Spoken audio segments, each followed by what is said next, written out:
Is it a habit or is it an addiction? Are they the same? Not by a long shot. A habit is something that we do without thinking about it. We have a habit of brushing our teeth in the morning. Habits are things that are routine, that we do without thinking about them. And if it's truly a habit, it's not something that in some way is destructive to your life or to things that matter to you. A lot of times we have a tendency to rationalize things that are truly addictions as habits. And we say, it's a habit. It's not that big of a deal. I can stop anytime I want. So let's take a closer look at what that looks like, both in terms of behavioral choices and in terms of substance choices. So you may have a habit of having a cup of coffee every morning. Is that harmful? A lot of medical science says no.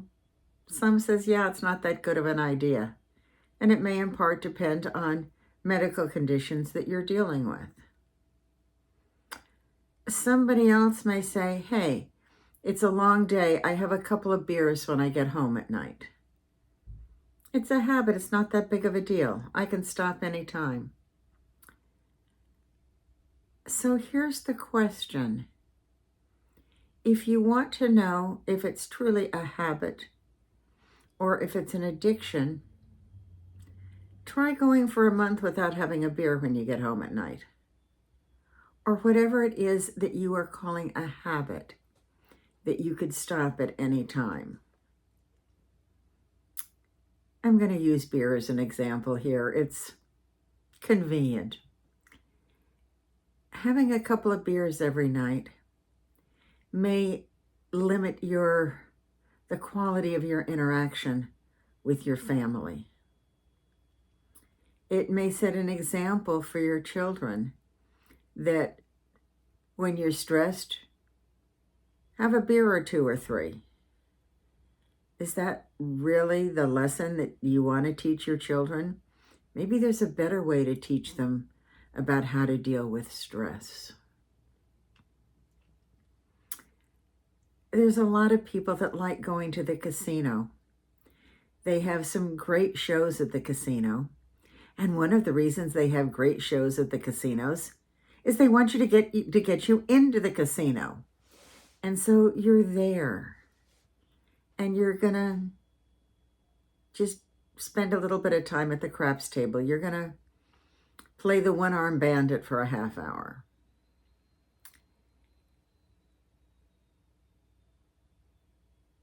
What do those kinds of choices open the door for other choices?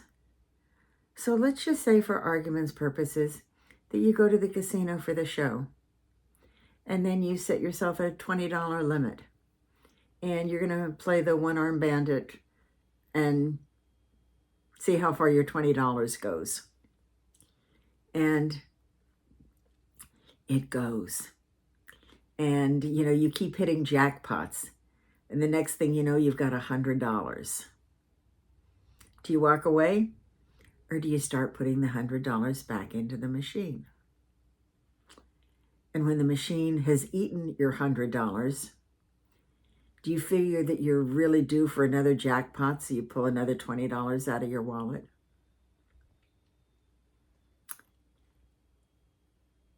An addiction has two differences from a habit.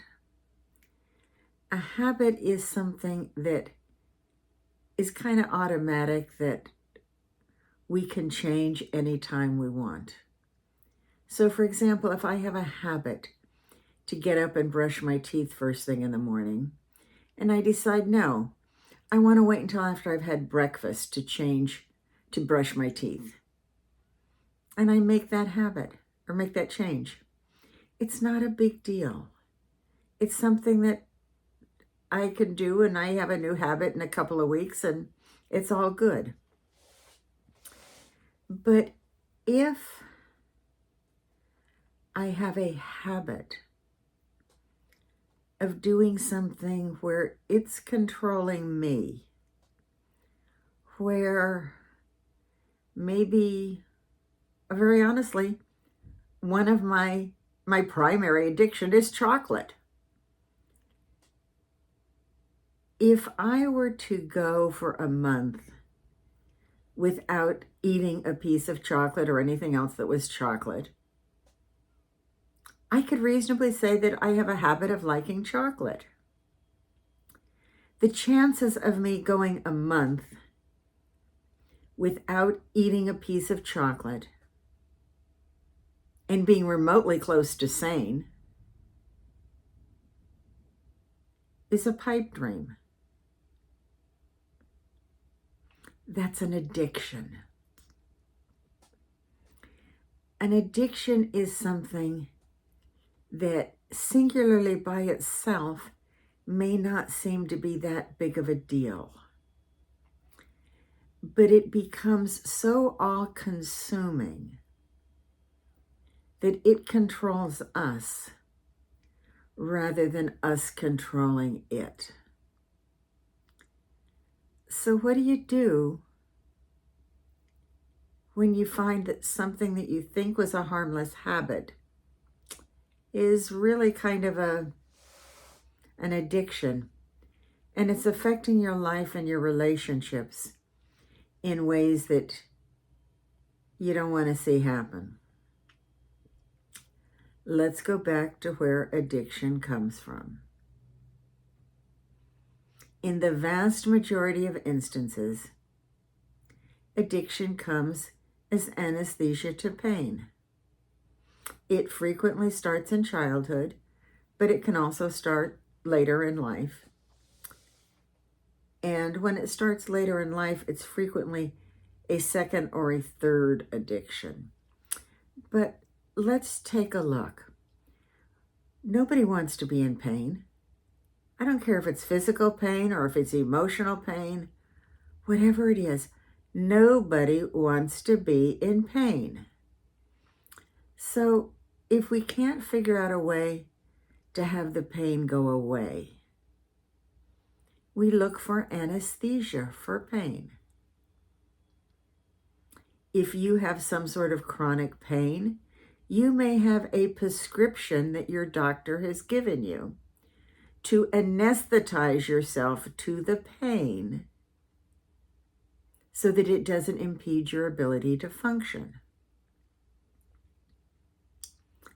The vast majority of prescriptions that we have to anesthetize ourselves to pain are self-written. When we were in pain, we looked around. We looked for anesthesia. We looked for what was available. What might take the edge off of it? What might block the pain from being so overwhelming? And we found something. Maybe it was beer. Maybe it was prescription drugs. Maybe it was chocolate. Maybe it was playing poker, even if it was for penny stakes. We can use substances or we can use behaviors as anesthesia for pain. And as much as they seem to help in the short term, they become soul and all too frequently life-destroying in the long term, because they don't stay limited to that one thing that we originally decided they were going to anesthetize us to. Soon it's something else that's causing us pain. Then it's something else that's causing us stress. And then it's something else that's causing us annoyance, irritation, whatever. When you find you have an addiction, here's the thing. Addiction programs, at best, have a poor success rate, and they help you manage the addiction. They don't go anywhere close to giving you freedom from the addiction. Now, I'm not saying that once you have freedom from the addiction, if it has been long-term and significant, that you may not need help in managing life so that it doesn't reoccur. But looking at the initial addiction itself, it's driven by an experience.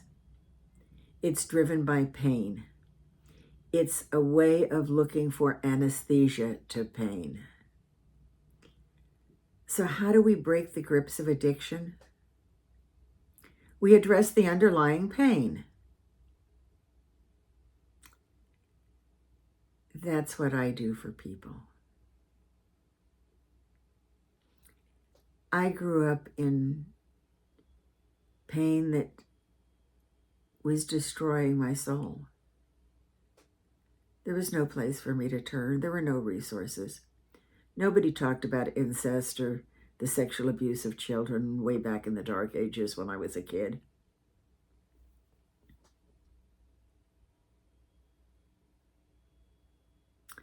I looked for anesthesia. Many of you have also looked for anesthesia. Here's my promise to you.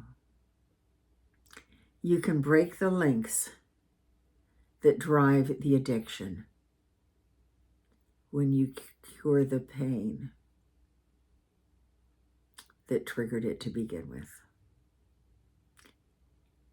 Here's the reality. Some of you are going to say, that's too hard. Yeah, it is hard, but it is absolutely worth it. And it doesn't take that long. Some of you are going to say, well, that might work for everybody else, but not for me. I'm different. None of us are that different.